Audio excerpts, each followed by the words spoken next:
24 лютого 2016 року. Зимівля бджіл йде більш-менш нормально. Тут, виходить, у нас в цьому вулику дуже багато підмора. І взагалі, щось вам скажу, з осені набрав багато падівого меду.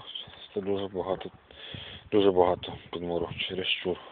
Тут за зиму сім'я ослабла як мінімум наполовину. Сім'я сама була сильною з осені.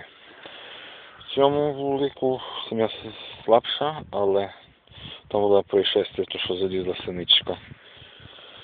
Була в вулик і була їх трохи покоцала, поїла. А так взагалі підмору тут менше. Ну, наполовину менше, ніж в тому вулику.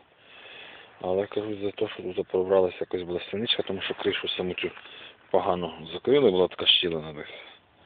Вона залізла і там їх в інші місці, коли були морози, і сніг лежав, вона забралася і там як сімочок їх нащовкала, таку добру жменю.